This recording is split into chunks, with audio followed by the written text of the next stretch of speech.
Assalamu alaikum class. My name is Dr. Ghulam Mustafa and I'm here your main teacher and instructor of principle of microeconomics Econ 1111 from University of Education Lower Mall campus Lahore. Okay जी class हमारा तकरीबन जो है वो second last lecture समझ लें कि वो है गेम थ्योरी। इसमें एक पॉइंट लिखा हुआ था कि प्रिजनर डायलेमा या गेम थ्योरी। जो प्रिजनर डायलेमा है actually it is the part of the game theory. ये बहुत से जो है वो प्रोफेसर्स ने इकोनॉमिस्ट ने इसके ऊपर काम किया और जो ख़ास तौर पे गेम थ्योरी जो है वो जिसके ऊपर नोबेल प्राइज़ मिला वो प्रोफेसर नैश को है, जिसने नैश इक्विलिब्रियम पहली दफ़ा डिस्कवर किया था।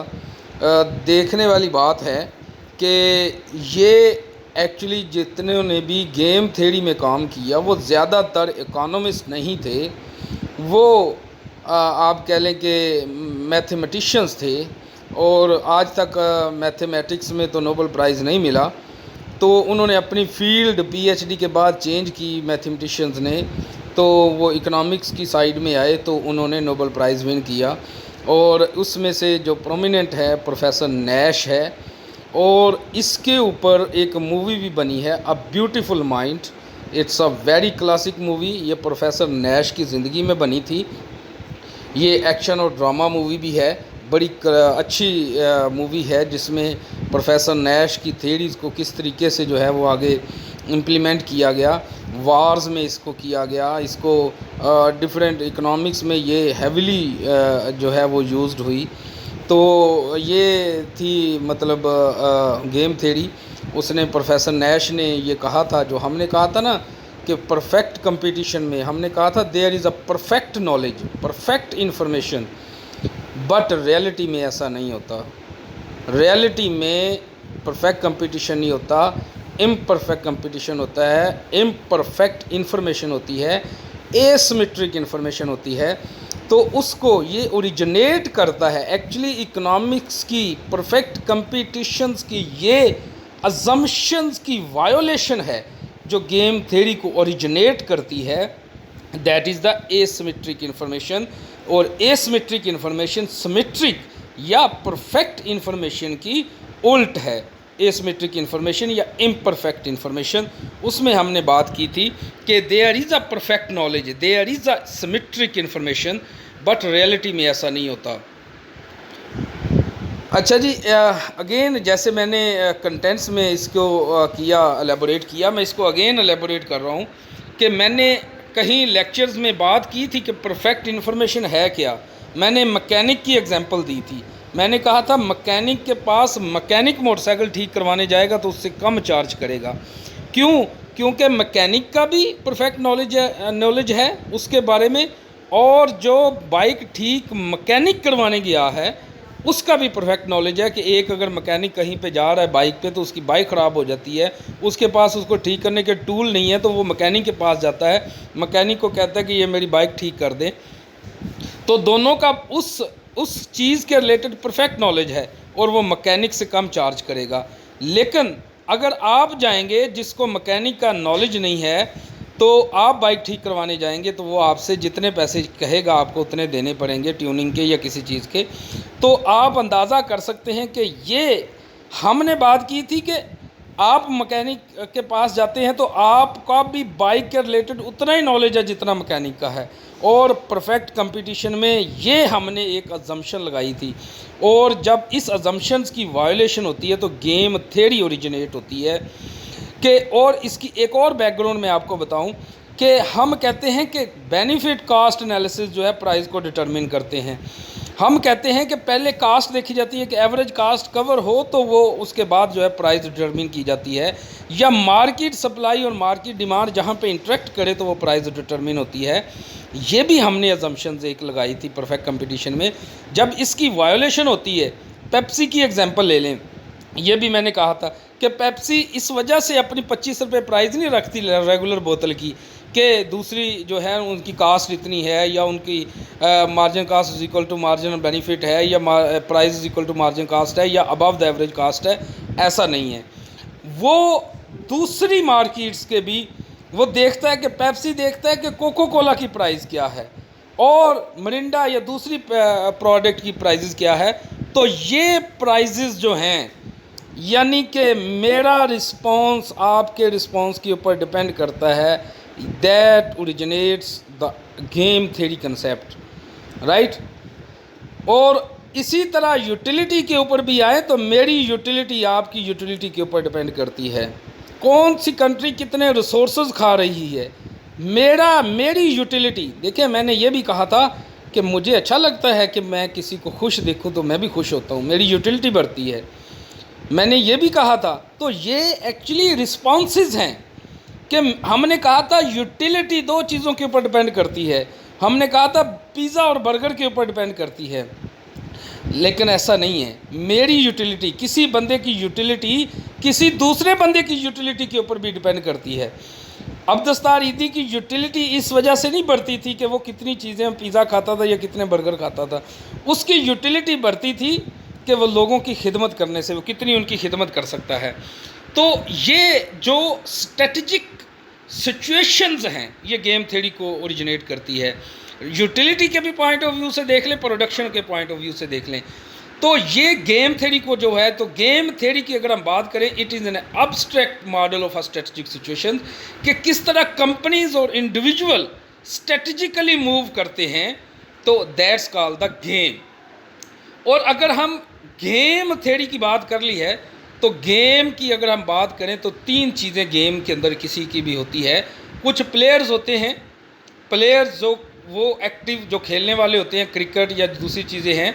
स्ट्रेटजीज़ होती हैं कि कौन सा बंदा फ्रंट पे खिलवाना है, फुटबॉल की अगर बात की, मिडल पे होगा, फ्रंट पे होगा, बैक फुट पे होगा, या जो है वो रनर होगा, किस तरीके से होगा, कैप्टन होगा। तो ये स्ट्रेटजीज़ होती हैं कि पहले किसने जो है वो गेम खेलनी है, किस तरीके से हमने मूव करना है।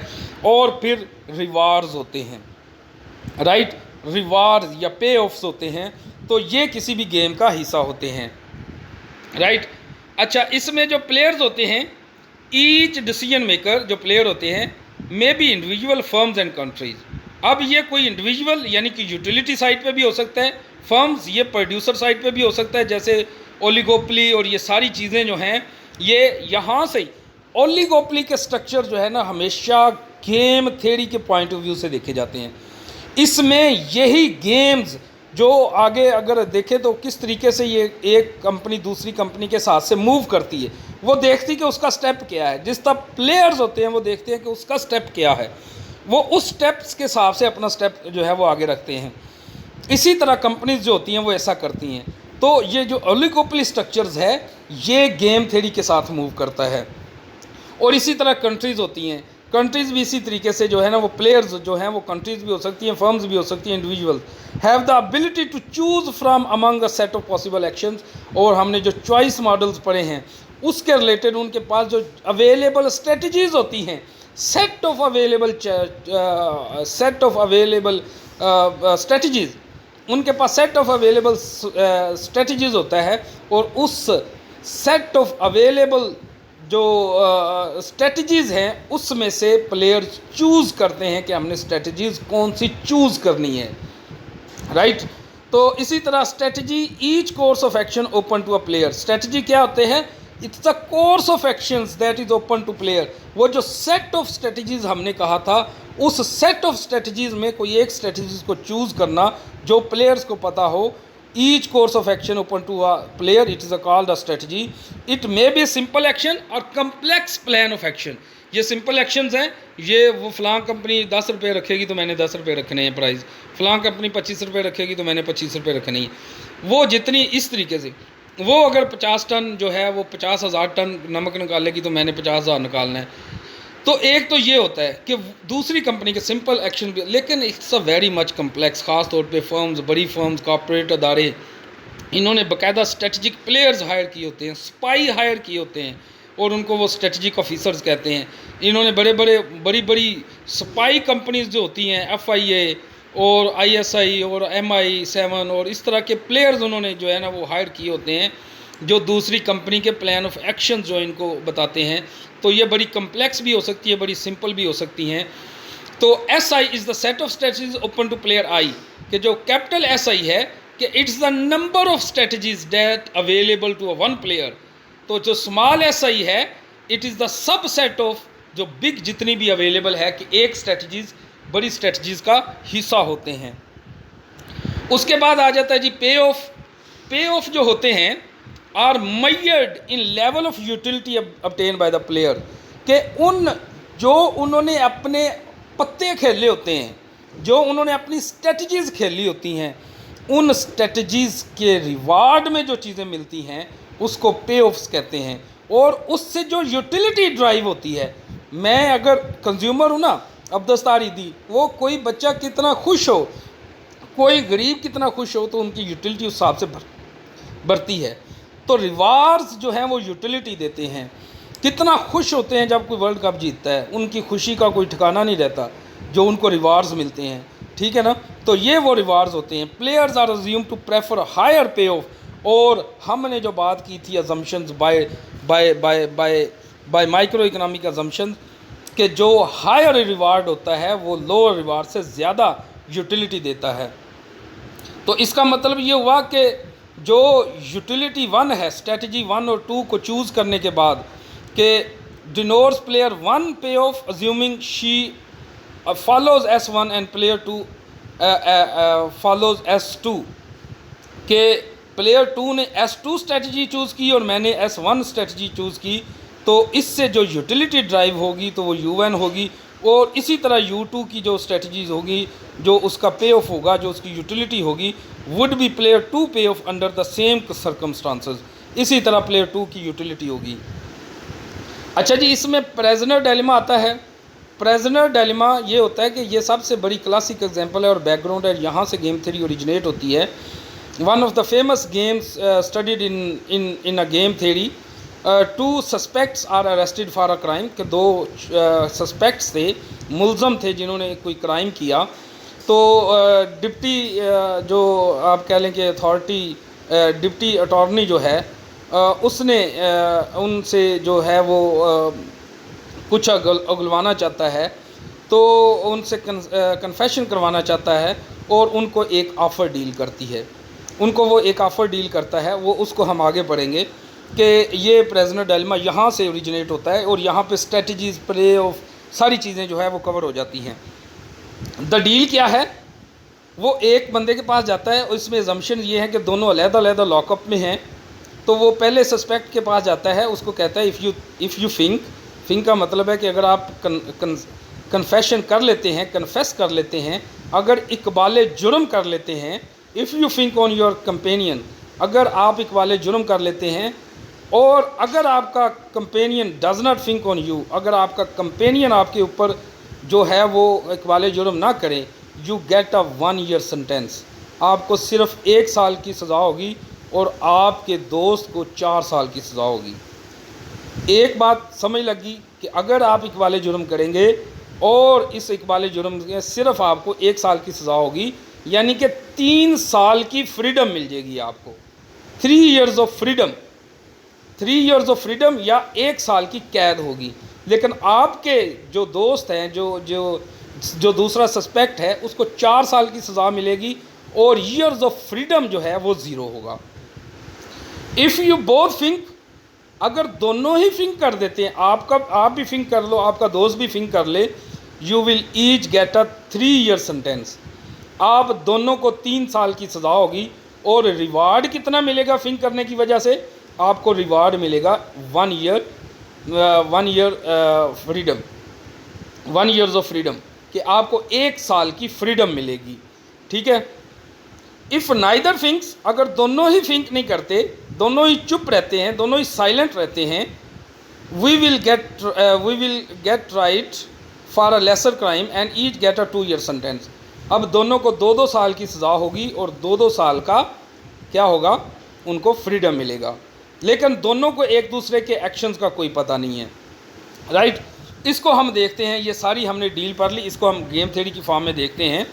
There are 4 combination of strategies and 2 payoffs for each combination. Useful to use a game tree and matrix to show the payoff. आप इसकी गेम या इस तरह की जो मैंने बताया है वो आप लिख सकते हैं। अ game tree is called the extensive form. जो आप इससे ट्री बना सकते हैं या आप इसके एक मैट्रिक्स बना सकते हैं। And matrix is called the normal form. ये मैट्रिक्स हम पढ़ते हैं कि मैट्रिक्स क्या है। अब सस्पेक्ट वन जो है, याद रखें कि आपने प्लेयर्स जो है, प्लेयर्स एक को प्लेयर्स आपने साइड पे लिखना है, एक को ऊपर लिखना है। और जो कॉलम्स होते हैं, या आप कह लें कि जो फर्स्ट कॉलम है, सेकंड कॉलम जो है, ये उनकी स्ट्रेटजीज़ है प्लेयर टू की। इसी तरह जो प्लेयर वन की फर्स्ट रो और सेकंड रो है, वो उसकी स्ट्रेटजीज़ हैं। जो फर्स्ट यानी कि फर्स्ट जो सस्पेक्ट है उसकी स्ट्रेटजी फिंक और साइलेंट है, और वो आपने रोज़ में लिखनी है। और जो सस्पेक्ट टू है उसकी स्ट्रेटजीज़ क्या हैं, वो भी फिंक और साइलेंट है, वो आपने कॉलम वाइज लिखनी है। ये डिपेंड करता है कि आपने सस्पेक्ट वन को नीचे लिखा है या ऊपर लिखा है, राइट। अब ये जो लिखी हुई हैं फिंक और साइलेंट, ये दो ही अवेलेबल स्ट्रेटजीज़ हैं। याद रखें एक चौथा प्लेयर भी होता है जिसे रेफरी कहते हैं। हर गेम में एक रेफरी भी होता है, ठीक है ना। तो चौथा प्लेयर रेफरी, या इसमें डिप्टी अटॉर्नी है, या किसी गेम में एम्पायर होते हैं, तो वो आपको अवेलेबल सिचुएशंस देते हैं कि ये आपके पास इस सिचुएशंस है, आप इसी गेंद से बॉल करवा सकते हैं, एक ओवर में 6 ही करवा सकते हैं। रेफरी जो होता है, एम्पायर जो होता है, वो गेम के रूल सेट करता है, राइट। इसमें वो कहता है सस्पेक्ट वन को आपके पास दो ही ऑप्शन है, फिंक और साइलेंट। अब अगर पहला प्लेयर जो है वो अगर फिंक करता है, अबे दूसरी की स्ट्रेटजी का नहीं पता उसको, मतलब ये है कि 1 ईयर्स, ये जो फ्रीडम लिखे हुए हैं, ये जो नंबर ऑफ फ्रीडम लिखे हुए हैं, अगर दूसरा बंदा भी फिंक कर ले उसको 3 साल की सज़ा, यानी कि 1 साल का फ्रीडम। यानी कि दोनों ने फिंक कर लिया तो 3-3 साल की दोनों की सज़ा होगी और 1-1 साल उनको फ्रीडम मिलेगा। तो U1 उसका फ्रीडम ईयर्स होगा, वो 1 होगा अगर दोनों ही फिंक कर लेते हैं।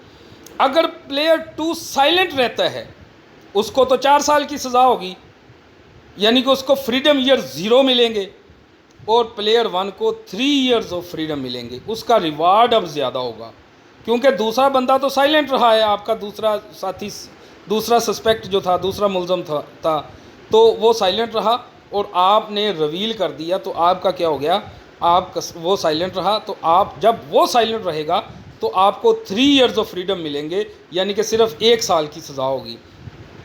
इसी तरह प्लेयर 2 के हिसाब से अगर देखा जाए, अगर प्लेयर 1 साइलेंट रहता है तो, और प्लेयर 2 जो है वो फिंक यानी इकबाल जुर्म करता है, तो अब प्लेयर 2 को जो नीचे वाले कॉलम में जो 4 डब्बे नज़र आ रहे हैं ना, जो आपको नीचे वाला लेफ़्ट वाला डब्बा नज़र आ रहा है, इसमें U2 जो है, इसमें 3 ईयर्स ऑफ फ्रीडम अब प्लेयर 2 को मिलेंगे, और प्लेयर 1 को 0 ईयर्स ऑफ फ्रीडम, यानी कि 4 साल की सज़ा होगी। इसी तरह दोनों ही अगर साइलेंट रहते हैं, प्लेयर 1 भी साइलेंट रहता है, प्लेयर 2 भी साइलेंट रहता है, तो क्या होगा कि उनका अब रिवार्ड जो होगा वो 2-2 साल सज़ा होगी, या 2-2 साल जो है ईयर्स ऑफ फ्रीडम मिलेंगे। ये याद रखें कि इसमें ईयर्स ऑफ फ्रीडम लिखे हुए हैं, राइट। ये दोनों में ईयर्स ऑफ फ्रीडम लिखे हुए हैं दोनों के, तो फ्रीडम जो है ये ज़्यादा यूटिलिटी देते हैं, राइट। ये हमने बात कर ली सारी, ये सारी सिचुएशन है। और जो हमने डील है, अब डील को हमने एक मैट्रिक्स फॉर्म में लिख लिया। अब प्रोफेसर नैश ने इसके बारे में कहा था कि नैश इक्विलिब्रियम क्या है, involve strategic choice that once made provide no incentive for player to alter their behaviour.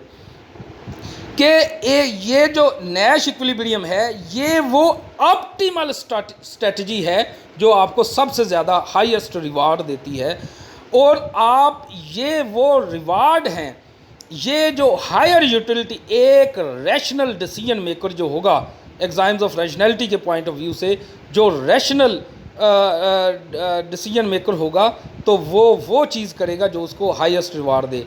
यानी कि I don't care what is other is doing, I am doing my best. ये आपके नैश इक्विलिब्रियम की best example है। When both players are doing their best in for their best interest, जब दोनों अपनी utility को मैक्सिमाइज करने के लिए अच्छी स्ट्रेटजीज़ को खेलेंगे दोनों ही, और वो set of best strategies are called the Nash equilibrium. Best choice for each player given the others players equilibrium strategies. ये सिंपल मैं आपको डेफिनेशन बता रहा हूँ. आई am doing my best, I don't know what is other is doing. I am doing best regardless of other strategies. तो ये Nash equilibrium होता है. और इसमें दो नैश इक्विलिब्रिया है कि मेरे लिए बेस्ट थिंग ये है कि मैं फिंक करूं. अब मैंने अपनी बेस्ट स्ट्रेटजी क्या है वो फिंक करूंगा. अगर मैं फिंक करूंगा, अगर मेरे साथी ने साइलेंट रहा तो मुझे 3 साल की फ्रीडम है, हाईएस्ट रिवार्ड है. अगर उसने भी फिंक कर लिया, कम से कम मुझे 1 साल फ्रीडम तो मिलेगा. या दूसरी स्ट्रेटजी साइलेंट रहें, तो इसमें आपका ज़्यादा लॉसेस हैं. तो नैश इक्विलिब्रियम होता है कि आई am doing my best, I don't know what is other is doing. तो ये आपके पास आ जाता है नैश इक्विलिब्रियम. ये प्रोफेसर नैश ने इसको पहली दफ़ा किया था. Thank you very much class. Thank you very much class. This is all about today's class. Please stay away from corona. Thank you very much and Allah Hafiz.